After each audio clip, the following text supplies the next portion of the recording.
市长林胜竹为大家示范安怎料理菜龟。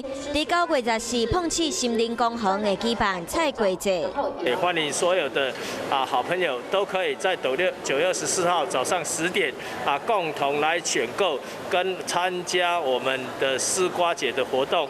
倒垃市的菜龟因为品质真好，加上口感真甜，所以有菜龟界 LV 的称号，而且嘛会当做真济料理。